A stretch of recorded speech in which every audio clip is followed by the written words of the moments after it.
శ్రీ విద్యా సాధన తత్వశాస్త్రం ప్రతీకలు మరియు సాధన క్రమం శ్రీ విద్యా స్టడీ నోట్స్ శ్రీ విద్య పవిత్ర జ్ఞానం అనేది లలితా త్రిపురసుందరి ఆరాధనపై కేంద్రీకృతమై ఉన్న ఒక సమగ్ర శాక్తేయ తంత్ర సంప్రదాయం.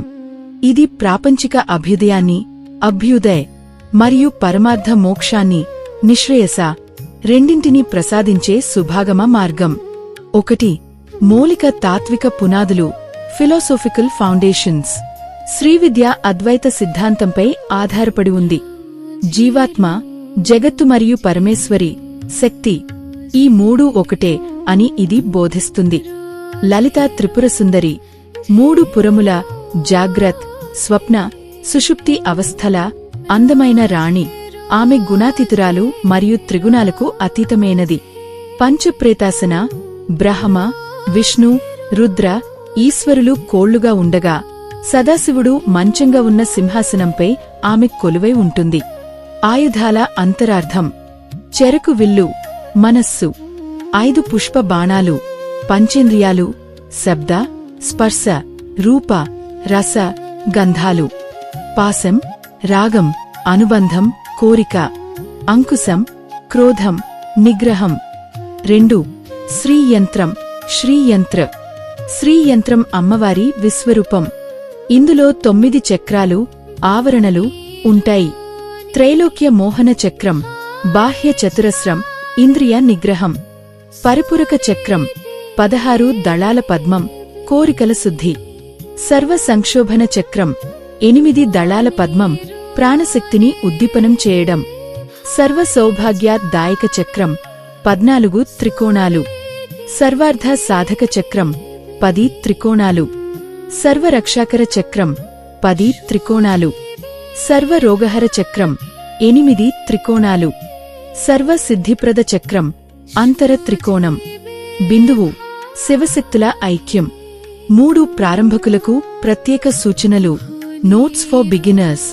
శ్రీవిద్యలోకి ప్రవేశించేవారికి ప్రాథమికంగా ఉండవలసిన లక్షణాలు మరియు క్రమశిక్షణ. సహనం, పేషెన్స్. శ్రీవిద్య మార్గం త్వరగా ఫలితాలు ఇచ్చేది కాదు. ఇది ఒక దీర్ఘకాలిక తపస్సు. మట్టిలో విత్తనం నాటిన వెంటనే ఫలం ఆశించకూడదు. ప్రతిరోజూ చేసే చిన్నపాటి సాధనే మనస్సును సిద్ధం చేస్తుంది. సరళత, సింప్లిసిటీ. ప్రారంభంలోనే క్లిష్టమైన మంత్రాలు, భారీ యంత్రాలు అవసరం లేదు. స్నానం, సంధ్యావందనం, గురుస్మరణ మరియు శ్వాసపై నియంత్రణ ఇవే విజయానికి పునాదులు. సాధన ఎంత సరళంగా ఉంటే అంత సహజంగా మారుతుంది. గుప్తత, సీక్రసీ, గోప్యం. మీ ఆధ్యాత్మిక అనుభవాలను, మీరు చేసే జపాన్ని బయటకు ప్రదర్శించకూడదు. సాధన ఎంత రహస్యంగా ఉంటే అంత శక్తివంతంగా మారుతుంది. గర్భంలోని పిండంలా, భూమిలోని విత్తనంలా ఆధ్యాత్మిక శక్తి రహస్యంగానే పెరుగుతుంది. భక్తి ఓ సంసిద్ధత, డివోషన్. హనుమంతుని ఉపాసన. ప్రాణశక్తిని స్థిరపరచుకోవడానికి హనుమత్ స్మరణ అవసరం. ఇది సాధనలో వచ్చే అడ్డంకులను తొలగిస్తుంది. శ్యామలాదేవి ఉపాసన. వాక్శుద్ధిని పొందడానికి శ్యామల, రాజశ్యామల కృప ఉండాలి. మాట పవిత్రంగా ఉంటేనే మంత్రం సిద్ధిస్తుంది. 4 సాధన క్రమం, ఉపాసనాక్రమం. The 3 pillars. ప్రారంభకులు అనుసరించాల్సిన 3 ప్రధాన మెట్లు: శరీరశుద్ధి, ఫిజికల్ ప్యూరిటీ, ఆహార నియమాలు, సాత్విక ఆహారం, క్రమం తప్పకుండా స్నానం మరియు శుభ్రమైన వస్త్రధారణ. శరీరం ఒక ఆలయం అని భావించి దానిని పవిత్రంగా ఉంచుకోవాలి. శ్వాస నియంత్రణ, ప్రాణాయామం ద్వారా శరీరంలోని వాయువులను క్రమబద్ధీకరించాలి. శ్వాస స్థిరంగా ఉంటేనే మనస్సు స్థిరపడుతుంది.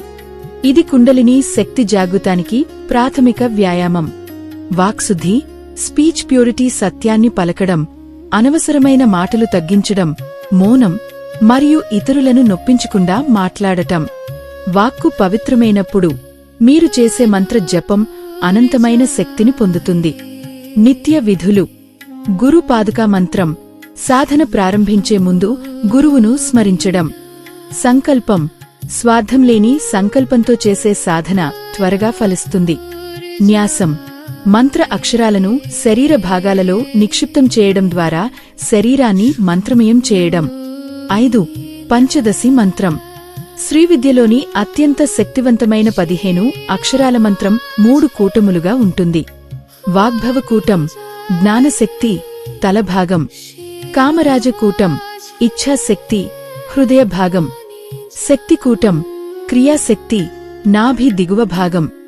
6. మణిద్వీపం అంతరయానం. సాధన పరిణతి చెందినప్పుడు బాహ్య పూజలు అంతర్యాగంగా మారుతాయి. నాద అనుసంధానం అంతర్గతంగా వినిపించే అనాహత నాదాన్ని, దైవిక సంగీతం వినడం. మంత్రదర్శనం శరీరంపై, గోడలపై లేదా ఆకాశంలో మంత్ర అక్షరాలు కాంతి రూపంలో కనిపించడం సిద్ధులకు నిదర్శనం. మణిద్వీప ప్రాప్తి సహస్రార చక్రంలో అమ్మవారితో మమేకం కావడమే మణిద్వీప చేరిక. 7. నైతిక నియమాలు ఎథికల్ గైడ్లైన్స్. స్త్రీలందరినీ అమ్మవారి స్వరూపంగా గౌరవించాలి. అహింస మరియు సత్యం పాటించాలి. జీవితాన్ని సరళంగా, అహంకారం లేకుండా గడపాలి. సర్వభూత దయ మర్సీ కలిగి ఉండాలి.